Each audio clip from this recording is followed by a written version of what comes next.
ભાવનગર શહેરમાંથી એક ચોંકાવનારી અને હચમચાવી નાખે તેવી ઘટના છે તે સામે આવી છે। પત્ની સાથેના ઘરકંકાસમાં વચ્ચે પડેલા પિતાને જમાએ મોતને ઘાટ ઉતારતા સમગ્ર વિસ્તારમાં અરેરાટી ફેલાઈ ગઈ હતી, જેની વિગતે વાત કરીશું અમારા અહેવાલમાં। વૈષ્ણવજન તો તેને કહીએ જે પીડ પરાઈ જાનાને રે। નમસ્કાર દર્શક મિત્રો, નવજીવન ન્યૂઝમાં આપનું સ્વાગત છે। હું છું આપનો યશપાલસિંહ ચૌહાણ।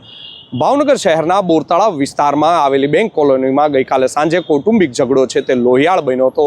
મળતી વિગતો મુજબ ગોરધનભાઈ તળસીભાઈ દળસાણિયાની દીકરીના લગ્ન છે તે ફુલસર વિસ્તારના સતનામ ચોકમાં રહેતા રાકેશ સાથે થયા હતા। રાકેશ હીરાના વ્યવસાય સાથે સંકળાયેલો હતો, છતાં નિયમિત કામકાજે ન જતો હોવાથી પતિ પત્ની વચ્ચે છે તે અવારનવાર છે તે ઘરકંકાસ થતો। આજે સાંજે પણ કામે ન જવાના મુદ્દે પતિ પત્ની વચ્ચે ઉગ્ર બોલાચાલી થઈ હતી। આ દરમિયાન રાકેશ પોતાની પત્નીને મારવા દોડ્યો હતો, જેથી દીકરીને બચાવવા માટે પિતા ગોરધનભાઈ છે તે વચ્ચે પડ્યા હતા અને જમાઈને ઠપકો આપ્યો હતો। આ વાતનો ખાર રાખીને ગઈકાલે રાત્રિના સમયે જમાઈ રાકેશ પોતાની સાથે 7 જેટલી મહિલાઓને લઈને સસરાના ઘરે ઘસી આવ્યો હતો। આરોપીઓએ ઘરમાં ઘૂસી ફરી ઝઘડો છે તે શરૂ કર્યો હતો અને ત્યારબાદ ગોરધનભાઈ પર જીવલેણ હુમલો કર્યો હતો।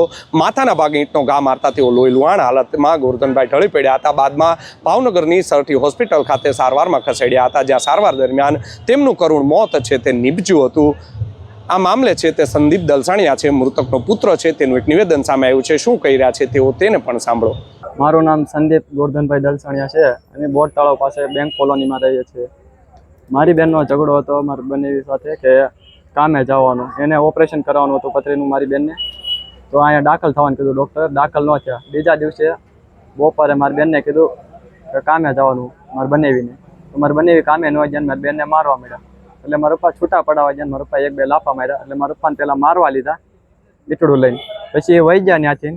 પછી 5:30 પાછા આવ્યા, 8 જણા આવ્યા, એક જેન્ટ્સ ને 7 લેડીઝ।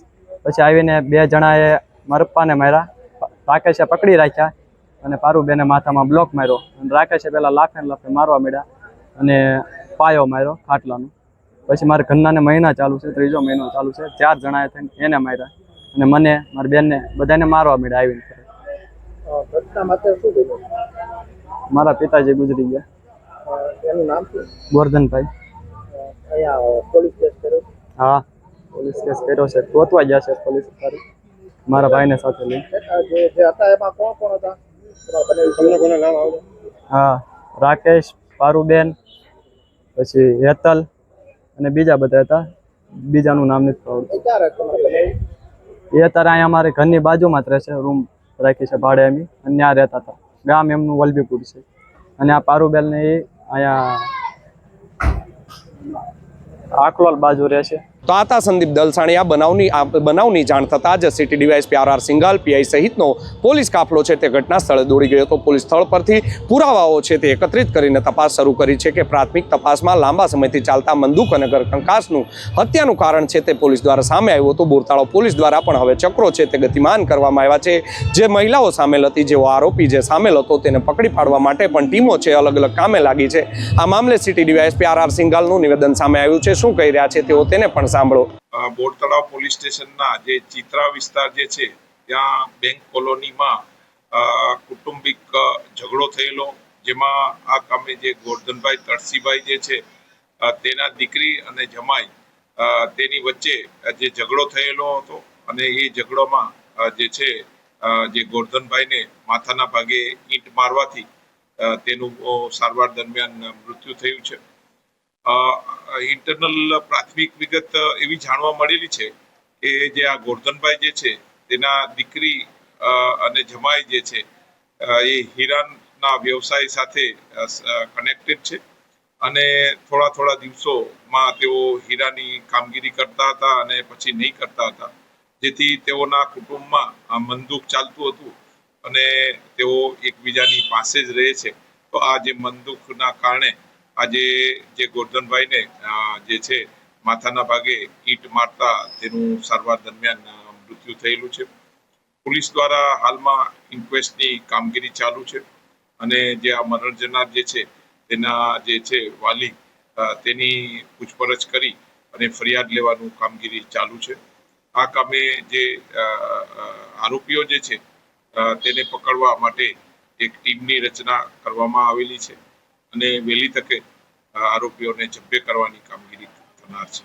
Thank you. હત્યા કરનાર જે કોઈ કુટુંબિક છે હા, એના જમાઈ અને એની કુટુંબિક જ છે. દીકરી અને જમાઈનો જે છે પ્રશ્ન હતો તે આજે હત્યામાં પરિણમ્યો છે, જેમાં ગોરધનભાઈ જે છે તે આ જે એના દીકરીને જમાઈ અને એ લોકોને અવારનવાર ઠપકો આપતા હતા અને કામ કરવા માટે જણાવતા હતા. તેનું મનદુખ રાખી અને આજે ઝઘડો થયેલો અને તેમાં જે ગોરધનભાઈને માથાના ભાગે ઈંટ વાગી જતા તેનું સારવાર દરમિયાન મૃત્યુ થયેલું. હા, એ જ જે છે ઝઘડો જે છે એ થયેલો એ અનુસંધાને આ લોકોએ જે છે ઝઘડામાં ગોરધનભાઈને માથાના ભાગે ઈંટ વાગી ગયેલી છે એવી પ્રાથમિક હકીકત જાણવા મળેલી છે. હાલમાં જે છે તેના સંબંધીને પોલીસ દ્વારા બોલાવી અને તેની પૂછપરછ કરી ફરિયાદ લેવાનું કામ ચાલુ છે. Thank you. તો આ હતા સિટી ડીવાયએસપી આર સિંગલ. તેમણે પત્રકારોને વિગતો છે તે આપી હતી અને કહ્યું હતું કે અત્યારે પોલીસ દ્વારા તપાસના ચક્રો છે તે ગતિમાન કરવામાં આવ્યા છે.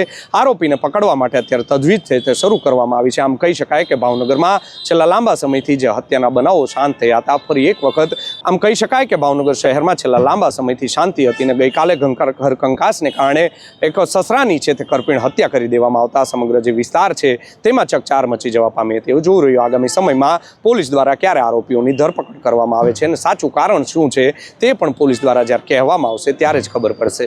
યશપાલસિંહ ચૌહાણ, નવજીવન ન્યૂઝ, ભાવનગર.